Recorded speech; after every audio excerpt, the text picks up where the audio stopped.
samahan niyo ako mag-workout ulit. It's my day 2. And yan, since it's our day 2 ng Balik Alindog program, workout na naman ang akla nyo.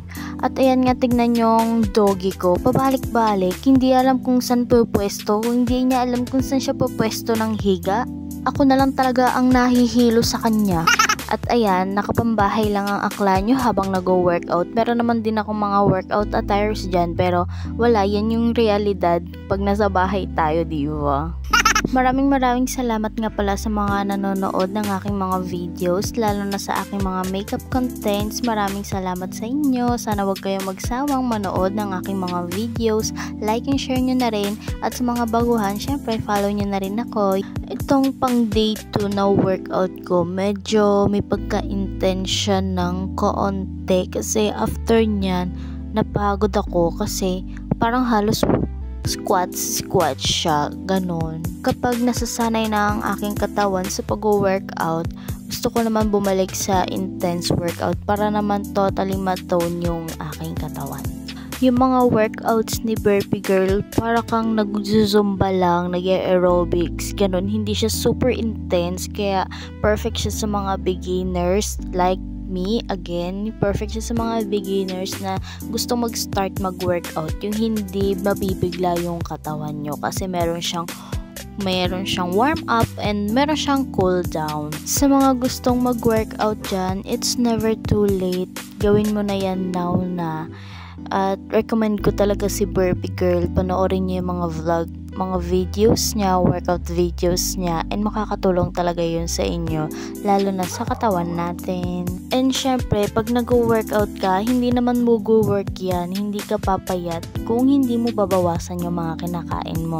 So, kailangan cut-offs ng mga kinakain, lalo na yung sweets, carbs.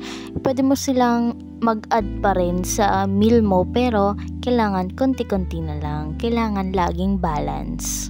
Disclaimer lang hindi ako expert sa mga gantong field. I'm just sharing this video para makita nyo yung day 1 ko ng aking transformation.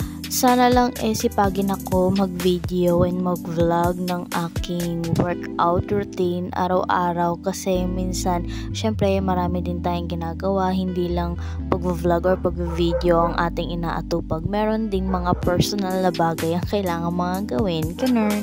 Kahit 35 or 30 minutes lang yung workout ni Burpee Girl, okay na yon, basta paglaanan nyo ng oras yung sarili nyo.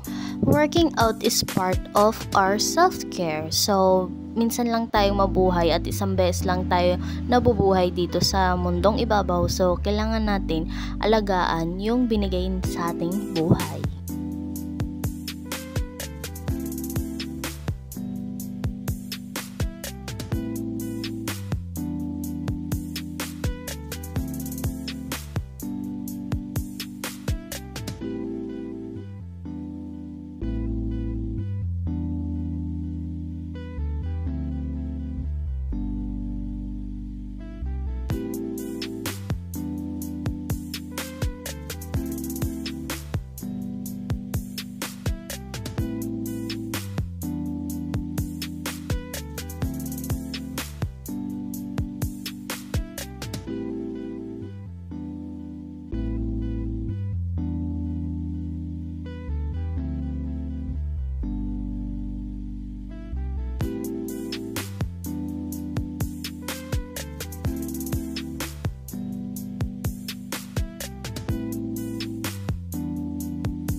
Napagod ako ngayong workout ko.